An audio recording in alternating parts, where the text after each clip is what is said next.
महत्त्वाची बातमी, मीरा भाईंदरमधील प्रशासनाला अद्यापही जाग आलेली नाहीये। पोलीस भरतीसाठी आलेले उमेदवार दुसऱ्या दिवशीही रस्त्यावरच झोपले। माध्यमांनी बातम्या दाखवूनही प्रशासनाकडून याकडे पूर्णपणे दुर्लक्ष करण्यात आलंय। मीरा भाईंदर प्रशासनाच्या कारभारावर यामुळे प्रश्न उपस्थित झालाय।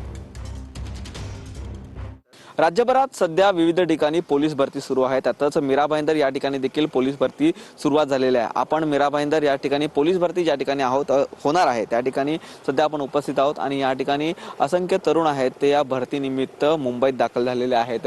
सर्व तरुण आहेत ते सध्या या सुभाषचंद्र बोस मैदानाच्या बाहेर असलेल्या रस्त्यावरती सध्या आपला संपूर्ण जो आसरा आहे तो घेताना पाहायला मिळतात। रस्त्यावरतीच या विद्यार्थ्यांना आहे ते झोपावं लागत आहे आणि या ठिकाणी त्यांना उद्याच्या भरतीची प्रतीक्षा आहे ती करावी लागते। आपण पाहतोय या ठिकाणी आहे ते जवळपास एका वेळेला 27 ते 2500 पर्यंतच्या विद्यार्थ्यांना आणि तरुणांना या ठिकाणी बोलावलं जातं। ज्या ठिकाणी त्यांचं ग्राउंड आहे त्या ठिकाणी झोपायला सुद्धा सोय नाही, रस्त्यावरती झोपावं लागतं। ते तर आहे, प्रत्येक ठिकाणी तसं असतं। मुलांचं ते आलं भरतीवाल्यांचे डायरेक्ट प्रत्येक ठिकाणी असं असतं डायरेक्ट। आम्हाला पण काय वाटत नाही, सोय पडून गेली आम्हाला ते भरतीमुळे। पहिल्यापासून सुविधा कुठंच केली नाही आणि आता काय करतात सुविधा, असा विषय झाला। आपण त्यांच्याशी बोलणार आहे।